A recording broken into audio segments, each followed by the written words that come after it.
Halo, jumpa lagi bersama saya Tommy Eka Miharja dalam video-video pembelajaran. Video kali ini yang akan saya sajikan adalah 8 dokumen review audit stage 1 pada ISO 9001-2015. Ditonton sampai tuntas ya. Kita langsung mulai saja. Yang pertama, organization context atau konteks organisasi. Jadi pada audit stage 1, konteks organisasi akan diaudit oleh auditor.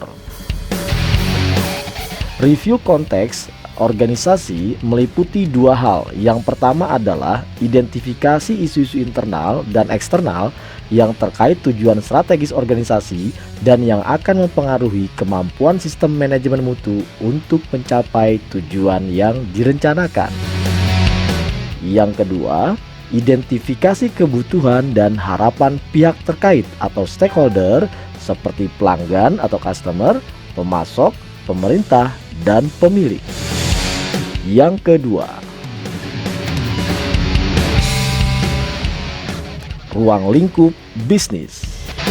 Review yang kedua ini berkaitan dengan tujuan dari penetapan ruang lingkup itu adalah untuk menentukan batasan sistem manajemen mutu sehingga membantu organisasi untuk memenuhi persyaratan dan mendapatkan hasil yang diharapkan. Dalam menentukan ruang lingkup, organisasi juga harus menetapkan batasan sistem manajemen mutu dengan mempertimbangkan isu-isu seperti: yang pertama, infrastruktur organisasi. Yang kedua, lokasi dan aktivitas organisasi yang berbeda. Yang ketiga, kebijakan dan strategi komersial.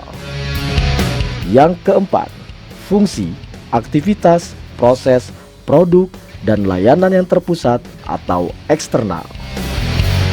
Yang ketiga, kebijakan mutu. Kebijakan mutu adalah kebijakan resmi dan tertulis dari manajemen organisasi tentang komitmen organisasi dalam memperhatikan dan mempertimbangkan aspek-aspek mutu dalam aktivitas keseharian organisasi atau perusahaan. 5 syarat kebijakan mutu. Yang pertama, syarat kebijakan mutu yang pertama adalah sesuai dengan maksud atau tujuan organisasi. Yang kedua, memuat komitmen untuk mematuhi persyaratan dan secara berkelanjutan menyempurnakan efektivitas sistem manajemen mutu. Yang ketiga, menyediakan kerangka kerja untuk menetapkan dan menelaah sasaran mutu. Yang keempat, dikomunikasikan dan dimengerti di dalam organisasi. Yang kelima, ditelaah untuk kesesuaian yang berkelanjutan. Review yang keempat,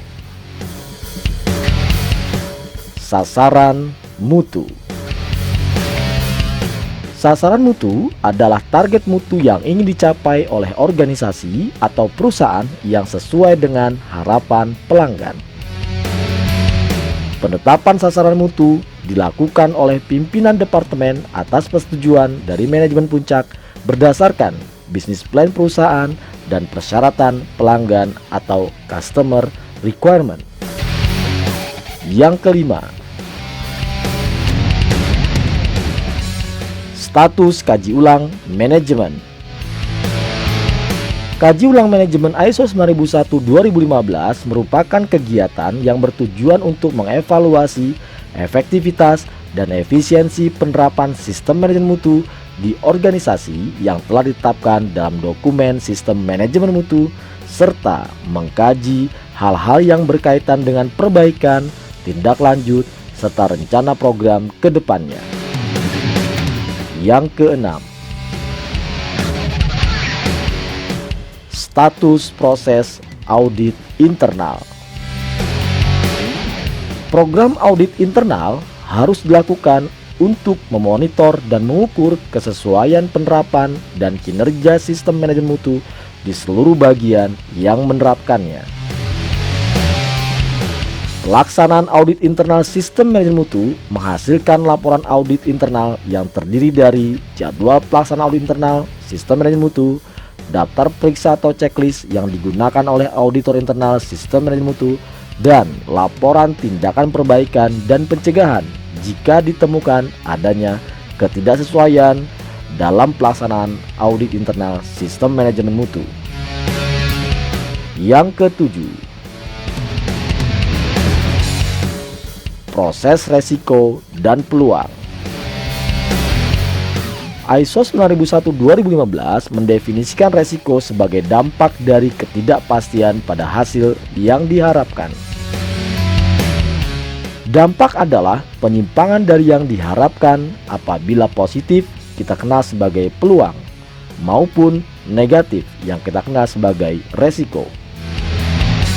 Resiko adalah tentang apa yang mungkin terjadi dan apa dampak yang mungkin terjadi.